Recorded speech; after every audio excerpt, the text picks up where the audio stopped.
Hello, everyone. Welcome to another interview with me. I'm your host, Nancy Guitar, just in case you didn't know that. My guest is a business owner. It's the name of his business is so cool, Bugs Plus Pest Services. Ladies and gentlemen, time to get to know Martin, Steenblock. There we go. Steenblock, yeah, that's right.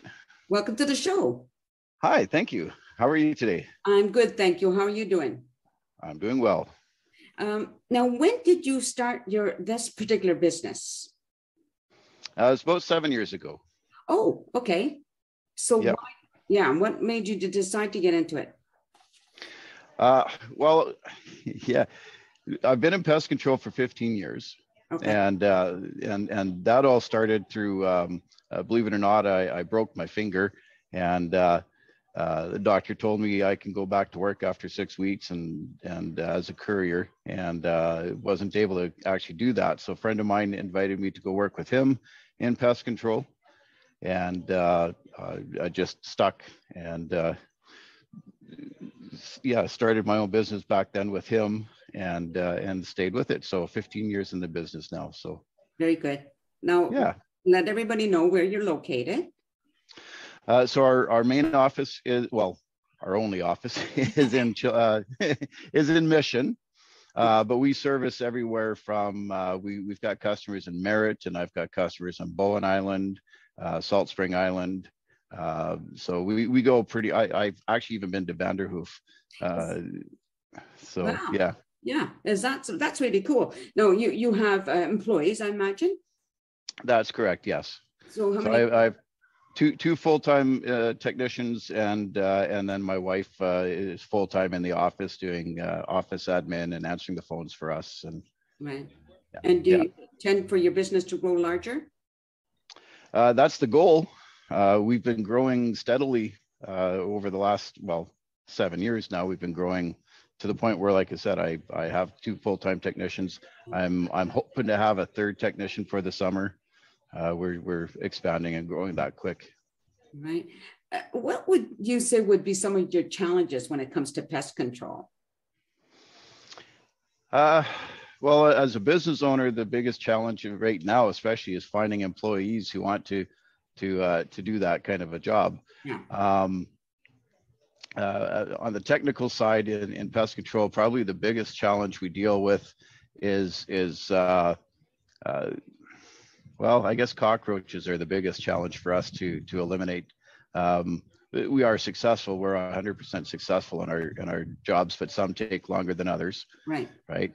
But cockroaches are probably the most difficult one for us to deal with on a technical side. Oh, okay. Now, in order for you to get all of that knowledge, how to eradicate whatever it is, how did you go about getting that information? I had a really great mentor when I started in the business, and so he taught me. A lot of it is in the field training. Okay. We are, of course, licensed through the government and everything, so there is training that we take to get that license. As a member of the Structural Pest Management Association of BC, there's ongoing educational courses for us as well, and then a lot of it is just self-study and research through.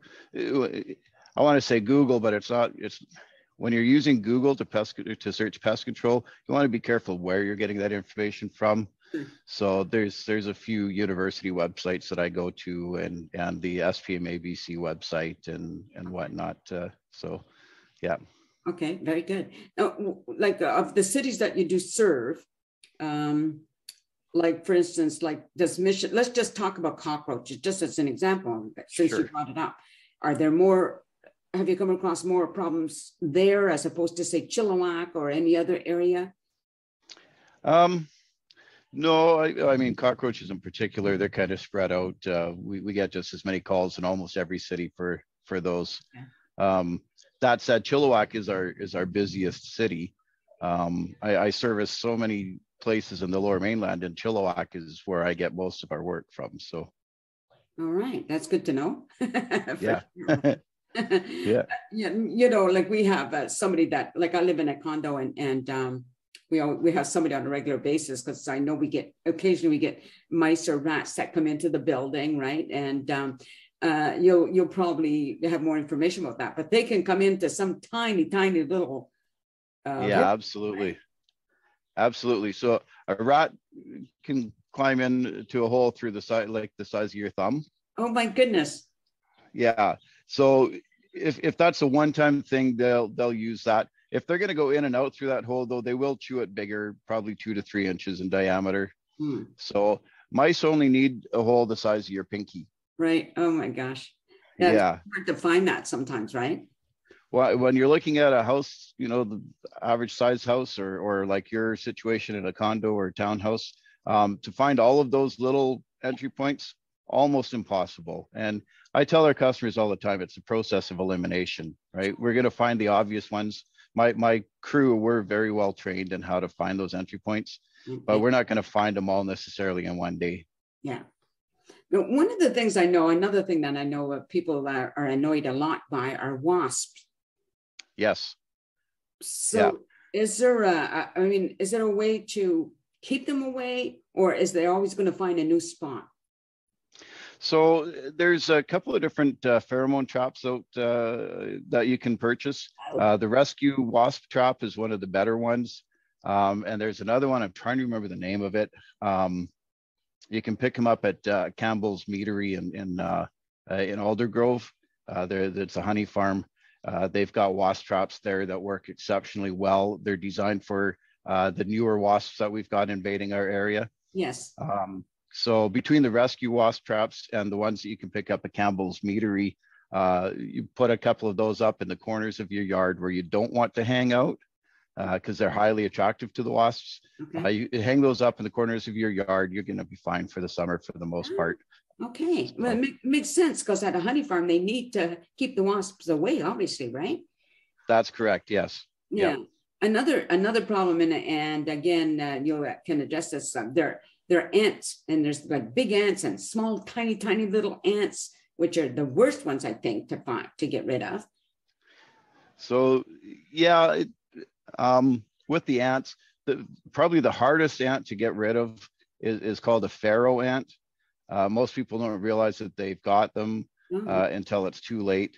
The pharaoh ant, they're very, very tiny. They're kind of a yellowish or almost a clear coloring, but yellowish. And they've got so many different queens in their colonies that if you kill off a few of them, they just bud and they spread throughout your building very, very quickly. There's a very specific way that the pharaoh ant needs to be dealt with. So they're probably, of all the insects out there, they're probably the hardest to eliminate. You get to the odorous house ant or the pavement ant. Those are actually quite easy nowadays. We've got some great commercial bait available. We don't usually have to use sprays anymore. So we can put down the gels or the granular baits for them. Not ones you can get off the store shelf. You have to be licensed to be able to apply these properly. But they work exceptionally well. And then, of course, there's carpenter ants, the big ones. They're the ones that will destroy your home. It takes several years for them to get to that point, but they will if you let them carry on. They're actually fairly easy for us to eliminate, but the challenge with the carpenter ant is finding the parent colony. She's going to be outside somewhere. And if you don't get rid of the parent colony over the long term, it's going to be an ongoing issue for you. She's not ever going to be in your house. Your house is too dry. If you do find the parent colony in your house, you've got other issues. I'm just thinking about your employees as you were talking. This, like when you bring on a new employee, like how much training do they get? 3 to 6 months, depending on how fast they catch on. But most of my employees catch on fairly quickly, 3 months, and they're usually able to go on their own. They're not ever going to know everything in that time frame. I've been in the industry for 15 years, and I'm still learning. Right. So. Yeah. Are there any kind of an insect that you only seen like very rarely? Yeah. Oh, I got to say, this year I've had my most rare call. And I actually got called out to go deal with a scorpion that came back from Mexico with somebody. Oh my gosh. You mean like Yeah. as a hitchhiker? Yep. Yep. Oh. Crawled out of their laundry as they were going to put it into the machine. Oh, well, that must have freaked them out, right?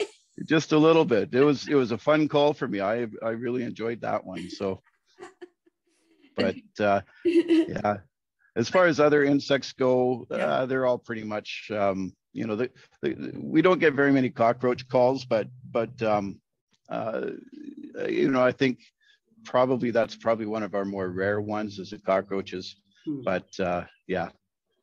What about now? Here's a popular one, bed bugs. Bed bugs. Yeah. Yeah. They're becoming more and more chemical resistant. Hmm. And so there are still some chemicals on the market that you can be successful with when you're treating for them. Last time I sprayed a bed bug with a chemical, it got up and walked away. I trapped it. It took 3 weeks for it to die, and it laid eggs in that time frame. Oh my gosh. Yeah. Wow. So I'm the second company in BC to start using heat treatments for bed bugs, Right. and we're probably about 92% success rate in one treatment killing bed bugs using heat. So there's always that odd situation where you got a heat sink in a building where you just can't get the heat up high enough in that kind of a situation, and so then we got to supplement that with other things. But heat is a very, very high success rate to get rid of bed bugs. So they're not really as hard to get rid of as today anyways, as they were 15 years ago when I started in the industry. All we had back then was just chemicals. So. Sure. Yeah. Right. I mean, I just think about nature, like how amazing it is, where that they become resistant, right, to chemicals, so that they can. Right. The whole idea, I guess, with any species is to survive. Right. Right. Whether we want them to or not. Well, exactly. Right. So hard to believe though that every insect, every critter actually has a purpose on this earth. Yes. Right. What is the purpose of a bed bug? We don't know, but they have a purpose here. It's interesting. I remember years ago, my in-laws lived in Lachine, Quebec, and they had a lot of shrubs around their home, and as a result, they had a lot of spiders. So they decided to have somebody come and spray the spiders, which was a big mistake. Okay. Right? Because they had all kinds of the little bugs now. Right. Because the spiders have really good care of getting rid of those little bugs. Yeah. Right. Yeah. So if the spiders stay outside, that's a good place for them. Yeah. Most people don't want them getting into their house. Sure. Especially not in large numbers. Yeah. So, yeah. We have in my building anywhere, at least in my apartment, because I get a lot of, maybe it's my location, but I get ladybugs in. Now, I'm not sure how they come in. Probably there's all the windows have a tiny little hole, I guess, for ventilation or something. For drainage, yep. Come in and it's like, you're going to die in here because there's nothing for you to survive. But I'm just wondering, is there a way to keep them out? Yeah, a professional pest control technician actually has available a spray that we can spray around the outside of your building, under the cracks and crevices. That'll prevent a good number of the different types of insects from entering through into the house. It's not 100% successful, but we can definitely keep out a good percentage of them. It's not that I don't mind them, I just hate seeing them come in here and dying. Right. Yeah. Don't commit suicide here. Go find another location. That's right. My thought about it anyway, Yeah. And now there's another bug, and I don't know what to call it, but it reminds me of a tiny little armadillo. It's a very small little oblong looking bug. Yeah, they're kind of a purpley kind of a color. Yeah. Brown. Yeah. So there's two different, they're cousins. There's the pill bug and the sow bug. Both of them are wood bug related, right? So they actually feast on decaying organic matter, like leaves and that kind of your grass. If you leave your grass to mulch in the lawn instead of raking it up, that's what they're going to feast off of. Right. Has there any been say a type of bug that got in, you know, came here as a hitchhiker, and that has survived and multiplied, and now is like a big issue. Yeah. So what you're calling a ladybug is probably actually the Asian lady beetle, which is an invasive species. They're more of an orangey color versus the ladybug is more of a red color, a brighter red. So you're probably seeing more of an Asian lady beetle. They are not healthy for the plants outside your home. And then most recently, we now have a brown marmorated stink bug that is coming in and killing our vegetation. And they get into people's homes. And again, they don't last long inside, but people still don't want them in there. And yeah, and that's my preference. Live outside. I mean, I don't mind bugs. Just stay out of my home. That's all. Right. So now, if people wanted to get a hold of you, how would they locate you? Yeah. So we do have a website, bugspluscanada.ca. Okay. Our phone number is 778-878-6849. Okay. I do have a presence on Facebook. Yes. And of course, Google search, you can find Bugs Plus Canada or Bugs Plus Pest Services on Google search as well. Great. Well, that's been really interesting, you know. I mean, oh yeah, I forgot. Another thing I was thinking about, like, I know this was back east, like we call them shad flies. Okay. But they would come in a certain time of the year and it'd be all over the sidewalk. They'd last maybe, I don't know, they'd die after 24 hours or something weird like that, you know? Okay. And I don't know if there is that type of thing out here in this area. Yeah, not so much, not like that, no. But you know what I'm talking about? Do you? I do, yeah. Like you can actually walk on them. There'd be so many you'd be crunching them under your feet. Yeah. Just certain times of the year, right?